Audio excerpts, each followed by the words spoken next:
네, 여러분 안녕하십니까. 자, 또 오랜만에 성인 세상으로 찾아뵙습니다.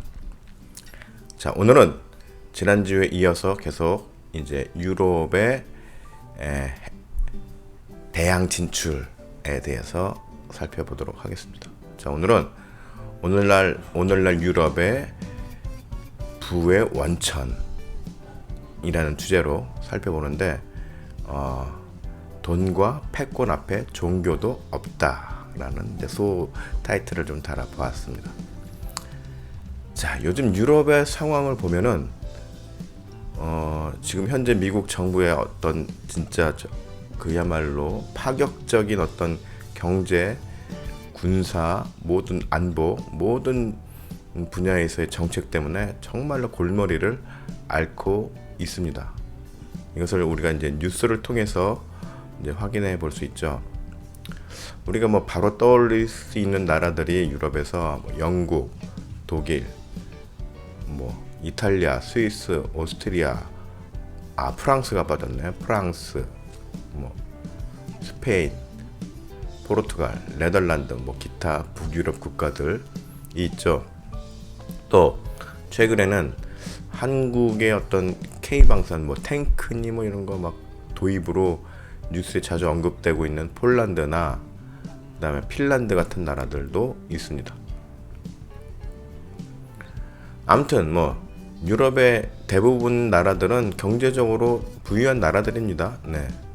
그런데 이 유럽이 언제부터 이렇게 부를 축적하게 되었을까요? 자, 지난 시간에 제가 먼저 말씀드렸지만 대략 15세기 직전부터 그 이후 유럽인 바다를 통한 진출이 아주 활발한 시기부터라고 생각해 볼 수 있습니다. 그러면서 이제 콜럼버스 이야기도 함께 한 바가 있죠. 자, 15세기, 16세기 동안 유럽의 탐험대는 아프리카를 이제 쭉 한 바퀴 돌았습니다.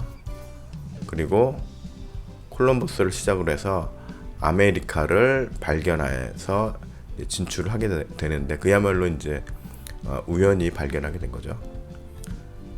아무튼 그렇게 진출하면서 태평양과 인도양을 이제 횡단하게 되면서 세계 전역에 아주 그물처럼 촘촘한 기지와 식민지를 건설하게 됩니다. 그리고 그 선두 국가에 바로 포르투갈이 있었고, 또 에스파냐, 지금 스페인이라고 하죠. 에스파냐가 있었습니다. 그 이외 유럽의 나머지 나라들은 두 나라가 이 부를 축적해 가는 그 과정에서의 그 모든 상황에 적응을 해야만 했습니다. 떡고물을 받았다고 할까요? 자, 이 두 국가는 1519년과 20년 사이 그냥 대양으로 진출하는 그런 원정의 경쟁이 펼쳐졌습니다. 그러다 보니 두 나라가 거의 새로운 이제 점령지를 이제 막 장악해 가면서 지역에 대한 분할 협상을 하는 데까지 이르게 된 겁니다. 더 이상 이제 지역별로 소소한 여러 가지 막 분쟁이 일어나니까는 이러다가는 우리가 전쟁까지 하겠다. 그러지 말자. 그래서 이제 분할, 지역을 나누는 이제 협상을 하게 된 거죠. 그래서 대서양뿐만 아니라 태평양에서도 이쪽은 우리, 이쪽은 너희, 이러한 지역 분할에 대한 합의를 하는 등, 하여튼 당시 15세기, 16세기의 유럽은 포르투갈과 에스파냐가 패권을 잡고 있었다라고 해도 과언이 아니죠. 자, 한때 1980년에서 90년대 사이에 한국에서 유럽풍의 커피잔 세트가 아주 유행을 탔던 시기가 있었습니다. 본 차이나라고 해서. 그런데 그 브랜드명이 참 특이했죠. 왜 본 차이나인가? 예. 그런데 당시 유럽의 차 문화의 기원을 살펴보면은 충분히 이해가 됩니다. 자, 커피는 아라비아에서, 그 다음에 시나몬은 스리랑카에서 왔고, 또 설탕은 말라카에서 전해졌는데, 차는 중국에서부터 이제 전해지게 된 것이죠. 그래서 이 차가 아랍에서 샤이로, 유럽에서는 티가 되었다라는 것이죠. 그러면서 이제 자연스럽게 찻잔 이제 세트가 또 이제 생산을 하게 되고 또 유행이 되고 아주 고급스럽게 만들어져서 당시 귀족들이 그 찻잔을 많이 또 구입하고 그게 유행이었던 시기가 있었고 그랬죠. 자, 인도양과 이제 연결이 되면서 음식 문화뿐만이 아니라 이제 세계를 바라보는 시각이 달라지게 됩니다. 그리고 유럽인들은 정말 더 새로운 맛 그리고 또 더욱더 경제적인 이익을 위해서 이제 모험에 나선 것이 되는 거죠. 그래서 급기야는 식민지 개척에까지 이르게 되었다라고 할 수 있죠. 그런데 한편 당시에는 영국도 대영제국 해가지고 막 강대국 아니었나 뭐 이렇게 생각할 수 있는데 15세기 16세기 때만 하더라도 유럽에서 잉글랜드는 이 스페인과 포르투갈에 밀렸습니다. 그래서 이 마드리드와 리스본이 대서양으로 진출한 이후에 뭐 동아시아와 서아시아의 교역 등으로 아주 막대한 부를 창출할 때 잉글랜드는 소외되어 있었습니다.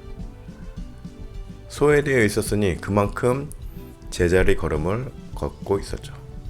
그런데 여기서 이제 재밌는 것은 잉글랜드는 그러면은 우리가 왜 이렇게 뒤처졌는가에 대한 원인을 생각을 했는데 그거를 자기 자신의 어떤 내부의 부족함에서 찾지 않고 엉뚱하게 종교에서 찾게 됩니다. 이게 무슨 말이냐?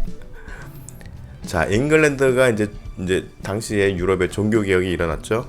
그래가지고 이제 카톨릭에서 이제 개신교가 이제 떨어져 나왔습니다.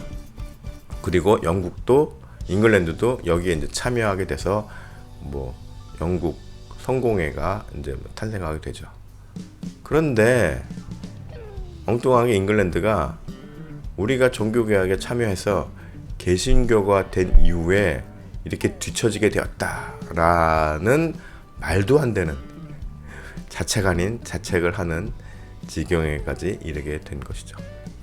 지금 생각해보면 참 어이가 없는 정책적 판단이다라고 생각할 수밖에 없는데 하여튼 당시에는 잉글랜드 수뇌부는 그런 판단을 한 것 같습니다. 앙실이죠. 네. 그런데 이후 이제 잉글랜드가 각성을 해서 그랬는지 몰라도 에스파냐와 해전에서 전쟁을 하게 됩니다. 이제 이 대서양 패권을 다시 회복하기 위해서 전쟁을 벌이는데 여기서 드디어 이제 에스파냐에게 승리를 하게 됩니다. 그래서 대서양을 장악을 하게 되었는데 문제는 이제 여기서 또 시작이 됩니다. 잉글랜드가 더 이제 세력을 키우기 위해서 무슬림과의 동맹을 추진하게 됩니다. 자, 이거 참, 네. 그래서 유럽의 다른 카톨릭 국가와의 갈등이 굉장히 심해지게 되는 거죠. 굉장히 참 묘하죠?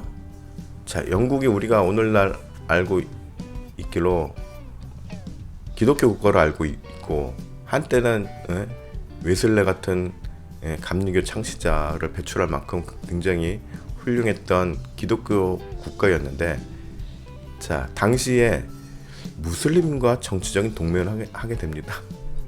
네, 이런 역사적인 또 흔적도 있다라는 거 우리가 알게 되죠. 그 이유가 뭐예요? 동맹을 한 이유가 물론 정치적 동맹이겠지만 그리고 또 무슬림도 웃겨요. 네, 무슬림 당시 국가들도 웃긴 게 왜 기독교 국가 잉글랜드와 동맹을 하게 되었을까? 피차 마찬가지죠. 예. 어떤 정치적인 패권을 위해서 경제적인 이득을 위해서 종교적인 철학이나 원칙이 여기선 잠시 뒤로 물러난 겁니다. 그렇죠? 네. 그래서 참 묘합니다. 묘하다는 생각을 역사가 참 묘하다는 생각을 하게 되었고 사람의 인간의 욕심이라는 게 동서고금을 막론하고 다 똑같다. 이 권력 앞에서 패권 앞에서 이익 앞에서는 어쩔 수 없다라는 것이죠. 자, 이제 그래서 우리가 오늘 이제 이 잉글랜드가 포르투갈과 스페인 사이에서 밀려 있다가 대전에서 이제 해전에서 승리함으로 인해서 다시 이제 진출할 수 있는, 도약할 수 있는 발판을 삼게 되었는데, 여기에서 더 큰 힘을 키우기 위해서 무슬림과 동맹을 하게 되었다라는 것까지 우리가 살펴보았죠. 이제 다음 시간에는 좀 더 이 영국의 그 활동에 대해서 좀 더 자세하게 살펴보고, 또 다른 유럽의 다른 나라들 활동 상황에 대해서도 본격적으로 좀 시각을 유럽 전체로 넓혀서 살펴보도록 하겠습니다. 이제 네덜란드도 굉장히 중요한 역할을 합니다. 네. 영국도 이제 마찬가지지만, 그래서 그러한 여러 가지 면들에 대해서 살펴보도록 하겠습니다. 예. 오늘은 좀 간단하지만 여기까지 알아보았습니다. 그럼 또 다음 시간에 뵙도록 하죠. 감사합니다.